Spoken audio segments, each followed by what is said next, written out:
Why hello again, another video. As usual, Rail Master done it on me. 2 days after I put my last video on, they went in an update, which I normally do update videos for you. But all it was is they put new trains into the system. So that was all it was with that particular thing. But the thing I've had with that is that I went up to Steve at the Hobby Goblin and I bought a new train, which is this one, which is a DB Schenker TTS, no problems at all. It's a beautiful little train. But if you actually go into your train settings and put the code in, it doesn't come up. The train is there. In fact, I think I can actually show you this if I go to here. There it is, look, it's there. 3504T.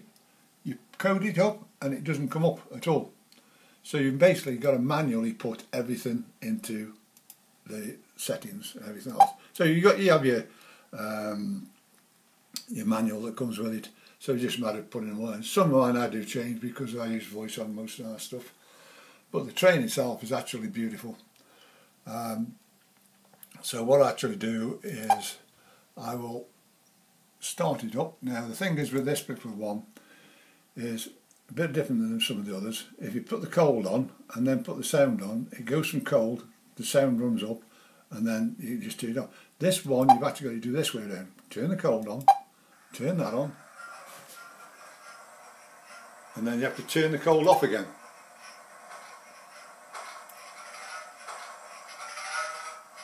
And it fires up. It's got the different things. That one. It's got quite a few things in there. I'll do is I'll stretch it out for a bit for you.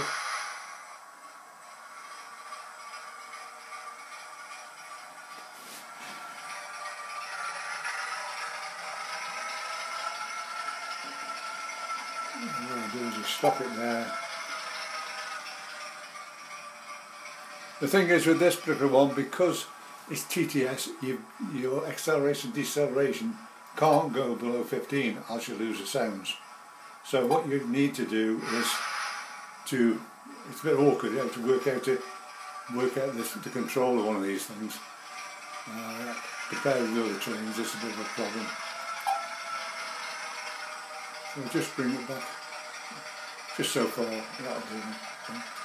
One thing it's actually got in, which I haven't had any other trains before, it's got a little special one in, and it's this one, which are detonators,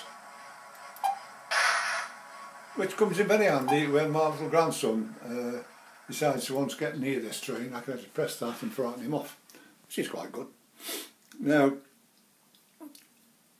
my mate Fred sent me some fencing, which is laser cut stuff. Beautiful stuff this is, beautiful. And also one of these. So I went up to Steve at the Hobby Goblin again and I said, "Oh Steve, I've seen this stuff." He said, "Oh, I stopped that." So I went and bought some off him. So what I've actually got now is I've got this one here, over across there, I've got some more over there.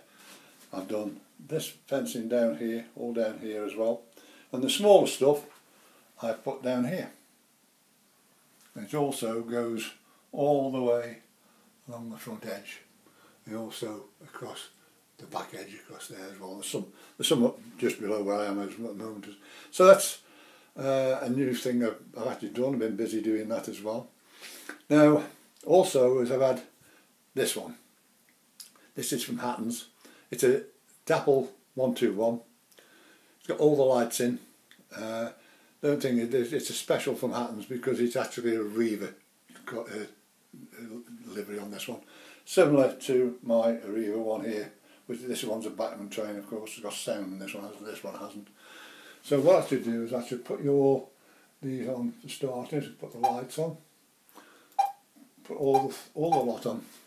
So what you've got is your cab light on the back, your cab on the back, and also you've got that. And I've actually put people inside it as well. But one thing I've got a problem with this, well, I did a problem with this one, is just there's some pipe work there. Now when it went to go around that side of the track, it bounced off, and I couldn't figure out why. And what it is because of the point motors. I've always, these motors from day one, most of them off when I started, which are Hornby ones, like this. The trouble with these type of ones here, they're very close to the track, and what I was doing is catching that underneath carriage part was hitting this. So I had to go back up to Steve's again at the Hobby Goblin, and I bought a load of Pico ones. And as you can see there, how far they are away from the track. Also it's a bit slung low there, so the train has no problem going through there at all. So I've done 4 of them, 2 there and 2 over there as well. Now I'll just have to give you a little run of this particular train. Quite as I'll it is, it's a beautiful train, this one is. Beautiful. Really pleased with this one.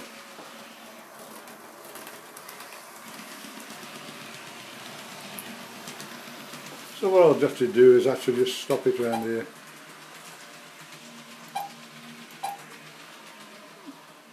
And turn all the lights off. That's it, it's all done.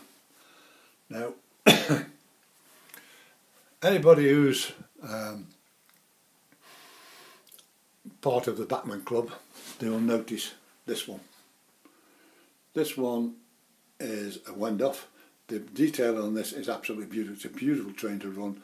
And in there you actually just lift that off and the decoder sits in there. This one's actually got a sapphire decoder in it.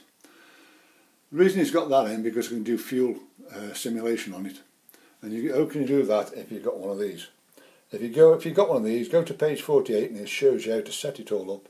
And what it actually does, it'll run round the track, all the lights will flash, stops, and then you just start off again. But the control on this particular train is absolutely brilliant.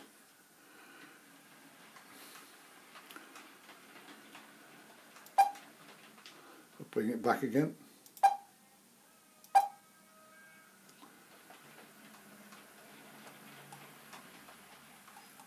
That's how slow you can go with it. Really is a beautiful train. So that's another thing I've actually done. Also is that my new, my old, as you say, class 47 there, that was my original train when I first started. And I've been waiting for a long while now to get the sound decoder for it. Put it in, start it up, rubbish. What it actually got is one of these. This is useless. So I actually went on eBay, got this for £8. This is a base deflex one, and now that particular train now is a beautiful train now. If I actually just start it up, the sound is lovely on it. Really pleased with this one.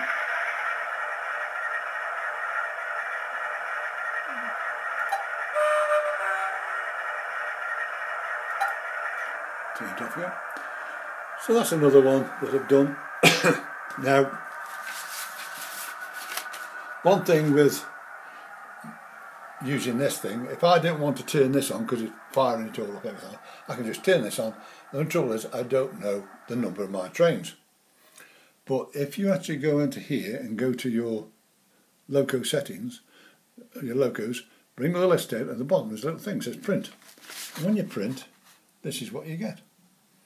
This is all the trains. It tells you what the ID number is, what the loco name is, the cruise speed, the shunt speeds, and what groups I've set them in.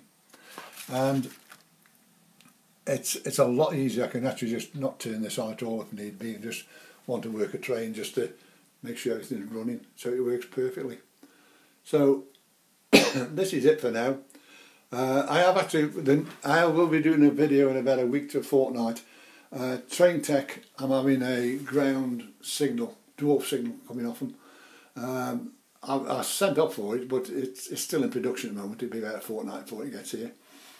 And once I've done that, I'll get the demo out, and also all my other signalling, which I've got and everything else in here, so you know exactly how my system runs. Such as like this particular one here, which is that one which gives you the letter M when it comes up. And also over this far side there, I've actually got that one, which is the router. Over here, I've also already got some ground signals, which sit down here. You can just see them down the back there. They're just, I had them from China, but they run off a TrainTech 2-port decoder. I've got 3 of them that run those 5 sets of lights over there. I've got everything on my thing is TrainTech, such as I've got this one here, which you've seen before. I built that. That's a Pico level crossing, and just put the unit onto the Serco in there. So that's, and then I've got other stuff in here, which I'll demonstrate everything when on the next video. So for now, if you want me, I'm on 01782 302194. My email address is on the YouTube site as well. As you know, I've resigned from the library, so I'm here day and night now. So if anybody wants me for anything, I've actually just been hopefully doing one with a turntable for a chap in Australia. Now, what I've actually, as you know, hopefully I should be shortly doing this, building a fiddle yard here to come out of there, which is going to be those 2 tracks there going through. I've actually just ordered a turntable, Orby turntable, to put in down the side of it, and I can put all my layout, all my trains in there, because I am solid in trains. So I will leave you with the layout, and I will speak to you again soon. Bye.